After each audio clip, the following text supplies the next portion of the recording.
ईटानगर की अम्मा बाबगी, तातुंग तमा और शेरबा सांगमो खुद को बेहद ही खुशनसीब मानती हैं। वे सभी पीएम नरेंद्र मोदी के ईटानगर दौरे के दौरान जीएसटी रिफॉर्म पर व्यापारियों और उद्यमियों की चर्चा में शामिल थीं। प्रधानमंत्री नरेंद्र मोदी ने इन सभी लोगों से जीएसटी और इसके प्रभावों पर विस्तार से चर्चा की।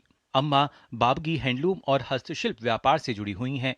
पारंपरिक अरुणाचली डिजाइन और पैटर्न वाले कपड़ों के साथ साथ लकड़ी, बांस, बुनाई, कागज कला के उत्पादों और अरुणाचल प्रदेश की संस्कृति से जुड़े सजावटी सामान बनाती हैं।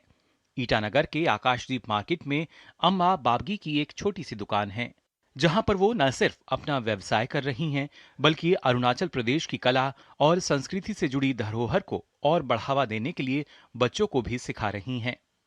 अम्मा बाबगी के अनुसार जीएसटी में हुए बदलाव के बाद अरुणाचल प्रदेश की सांस्कृतिक पहचान से जुड़े अपने व्यापार को और वो बढ़ा पाएंगी। वोकल फॉर लोकल को हमें इनकरेज देने के लिए उन्होंने बहुत बड़ा कदम उठाया, इसलिए मोदी जी को धन्यवाद। हमारा अरुणाचल का तरफ से और ऑल ओवर इंडिया की तरफ से सबके लिए मैं मोदी जी को धन्यवाद ही बोलेगा, और कुछ बोलने के लिए नहीं है। तातुंग तमा अरुणाचल प्रदेश के ऑर्गेनिक उत्पादों से जुड़े व्यवसाय से जुड़ी हैं।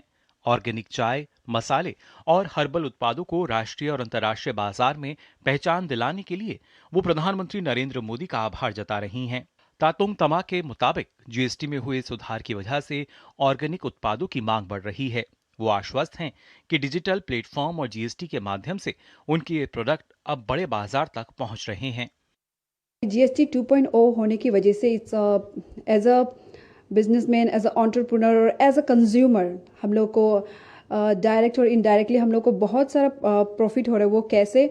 जैसे बहुत सा हम लोग कोई भी अगर मार्केट में जाते सामान खरीदते हैं, उसका तो हम लोग को पे करना ही पड़ता है, और उसमें प्लस 18% जीएसटी लग जाता था, तो हम लोग का एक्स्ट्रा जो हम लोग का जो बजट से बाहर कभी कभी पैसा चला जाता था। अभी हम लोग का थोड़ा बजट रहेगा, as a we are also a consumer, कोई दूसरा सामान हम लोग को खरीदना होता है। और वैसा ही अभी हम लोग का जो प्रोडक्ट है, हम भी ये मानते हैं कि हमारा जो कस्टमर्स है वो भी हमसे ज़्यादा प्रोक्योर करेंगे। शेरब सांगमू भी उन युवा उद्यमियों में से एक हैं जो आज मोदी सरकार की नीतियों की वजह से रेस्टोरेंट के व्यवसाय को आसानी से कर पा रही हैं।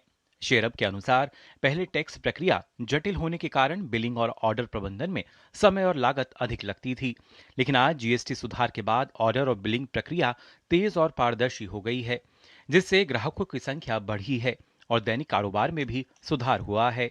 हमारा जो सर्विस सेक्टर है, हॉस्पिटैलिटी इंडस्ट्रीज़ में बहुत ज़्यादा लाभ है, क्योंकि यहाँ पे जो है हमारा ग्रॉसरी आइटम्स स्पेशली वहाँ पे बहुत ही कम हुआ है, लाइक 5% में आ गए हैं। पहले हुआ करता था कि 5%, 18%, 12% सब अलग अलग था, अब एक ही जीएसटी स्लैब में हो गया है 5%। हम सब बहुत खुश हैं अरुणाचल वासी कि जीएसटी 2.0 हमारा यहाँ से इनॉग्रेशन हुआ। हम सब अरुणाचल वासी की तरफ से शुक्रिया। बहरहाल ईटानगर के सभी व्यापारी जीएसटी में हुए सुधार के बाद खासे खुश और उत्साहित हैं। इन सभी लोगों का मानना है कि सुधार के बाद उनके कारोबार में कई तरह के सकारात्मक बदलाव आए हैं। आमरिंद गुप्ता, ईटानगर, डीडी न्यूज।